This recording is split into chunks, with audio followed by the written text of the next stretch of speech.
দক্ষিণ কোরিয়ার এক নিরিবিলি ছোট্ট পার্ক আজ পরিণত হয়েছে এক চমকপ্রদ রঙের সমারোহের কেন্দ্রবিন্দুতে। ইয়নচিয়নগুন এলাকার ইমজিন নদীর ধারের দাপসারি পার্ক এখন গোলাপি ও লাল রঙে রঙিন। গোলাকার আগুনের মতো লাল কচিয়া গাছের রঙে পুরো পার্ক এখন স্বপ্নময় চিত্রে রূপান্তরিত হয়েছে। নীল আকাশ ও প্রবাহমান নদীর সঙ্গে এই রঙের মিলন যেন এক ফটোগ্রাফির দারুণ পরিবেশ তৈরি করেছে।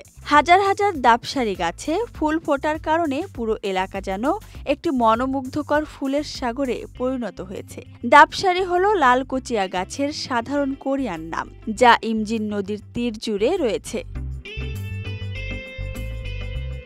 এই ফুল পুরো অঞ্চলে নতুন প্রাণ সঞ্চার করেছে এবং একটি নতুন পরিবেশগত ল্যান্ডমার্ক তৈরি করেছে, যেখানে কোমল প্রবাহমান ফুলের রং নদীর নীল ও পার্শ্ববর্তী সবুজ পাহাড়ের সঙ্গে মিলিয়ে এক চমৎকার দৃশ্য তৈরি করেছে। এটি ফটোগ্রাফার এবং প্রকৃতিপ্রেমীদের জন্য এক টুকরো স্বর্গ। এক দর্শনার্থী বলেন, আমি উইজিংবু থেকে এসেছি। কচিয়া গাছগুলো দেখতে খুবই সুন্দর হয়েছে, তাই আমার বাচ্চাদের অনেক সুন্দর ছবি তুলেছি এবং সত্যি দারুণ সময় কাটাচ্ছি।